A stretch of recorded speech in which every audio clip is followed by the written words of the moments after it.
yigit bor ekan, har kuni ertalab uyqudan uyg'ongandan keyin oilasi bilan, farzandlari bilan nonushtani qilib ishiga borar ekan. Ishlab yana qaytib kelar ekan, ya'ni bir xil hayotni yashar ekan. Ishi ham uydan uncha uzoq emas ekan. Darrov yetib olar ekan, piyoda yurib. Bir kuni ertalab nonushta qilib, kiyimlarini kiyib, uydagilar bilan xayrlashib, har kuni ayoli uydan chiqar ekan, duo qilib qo'yar ekan.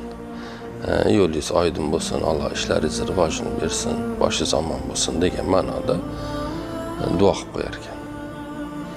Uydagilari bilan xayr xo'shlashib, duoni olib, ishga yo'lga chiqibdi. Yo'lda ketayotsa, qarshisidan bir qari odam chiqibdi.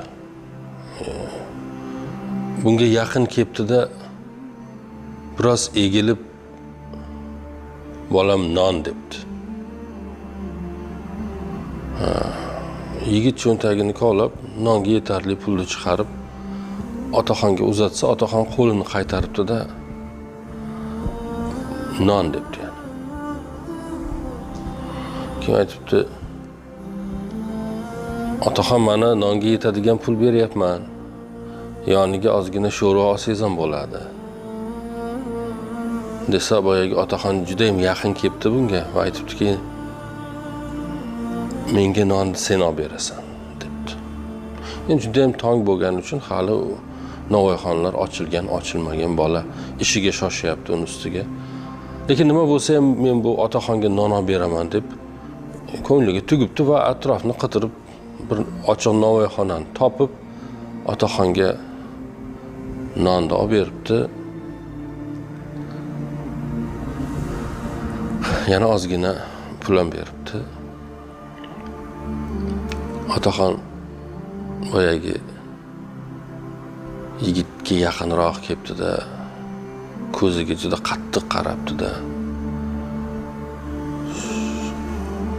Qalbini chuqur-chuqurlariga qarabdi-da. Boyagi non so'ragan odam emas, butkul boshqa bir odam bo'p qarabdi-da, aytibdiki, bir balodan qutulding debdi. Bu gapga unchalik e'tibor qilmay ishiga ketibdi. Oradan 1-2 soat o'tgandan keyin ayoli telefon qilibdi, vahima qilib, yig'lab, bolamizni yo'lda mashina turtib ketdi.